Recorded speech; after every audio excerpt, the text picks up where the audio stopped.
The summer came late this year, but with the late summer came warmer days this fall. I've been taking it in as much as I can. Taking time out of my work days to get out, even if it's just for 1 hour. I recently booked a one-way ticket to Guatemala, and with it came a lot of fear, along with a lot of excitement.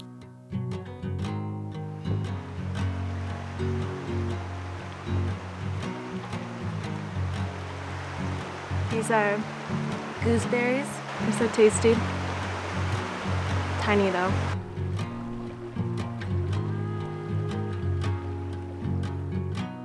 And I started preparing. Before I knew it, the seasons had turned once again, and warm summer days were quickly being replaced by the cold, crisp air and the changing colors of the leaves.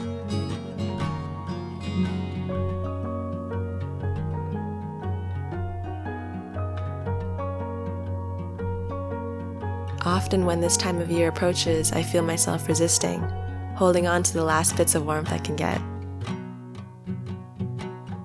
But now as I watch the weeks and the months unfold up to this new adventure, I am really just taking it in and appreciating the beauty of each day as it goes by. This is the city I lived and grew up in my whole life. I feel like soon I may be looking back and wishing I was more present and cherishing each moment that I had here. I'm learning to fall in love with the mundane, the simple daily pleasures, peaceful moments, creating art, spending time with the ones I love. Soon I'll be thousands of miles away from everything and everyone I know.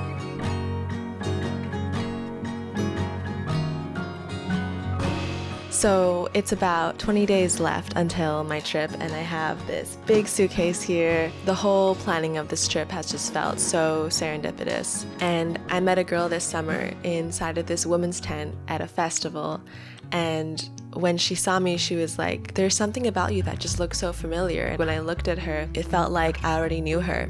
And in that moment we hugged, and I just started crying, like this deep remembrance, this feeling of being home. And so we've been sending long voice messages, and as I've been trying to figure out where I want to travel to, Guatemala kept coming up. As I was thinking about it, she messaged me saying that she wants to travel there and if I wanted to travel there too. And we both felt that calling to do it at that same time in the same place. So we booked a home for 3 of us, her and her friend and I, and then we're just gonna see where it goes from there. Right now, I'm gonna go get some spring water and I'll be back soon.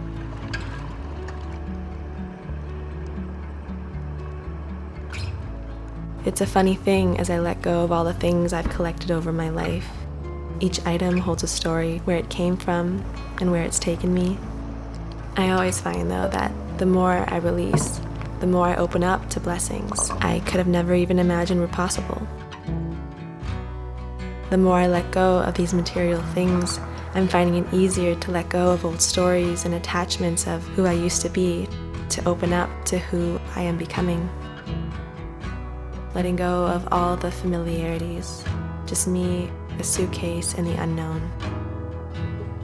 For a long time, this unknown felt scary, but now as I've seen the magical intertwinings and serendipities that is the fabric of existence, I no longer doubt that there is magic when we follow a nudge of the heart and leap into the unknown's embrace.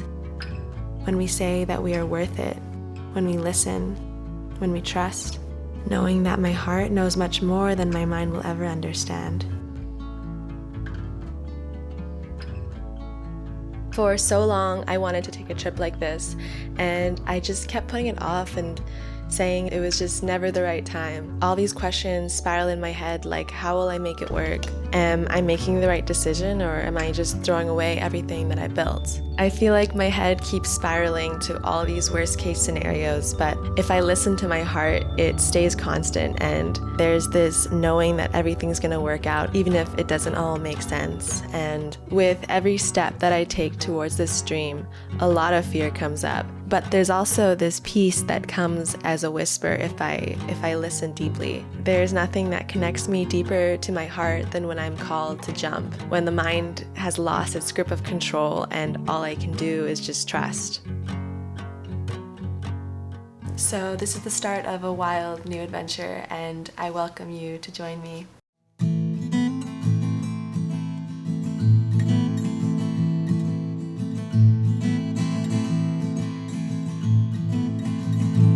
I am traveling down the road, quit my job and left my home.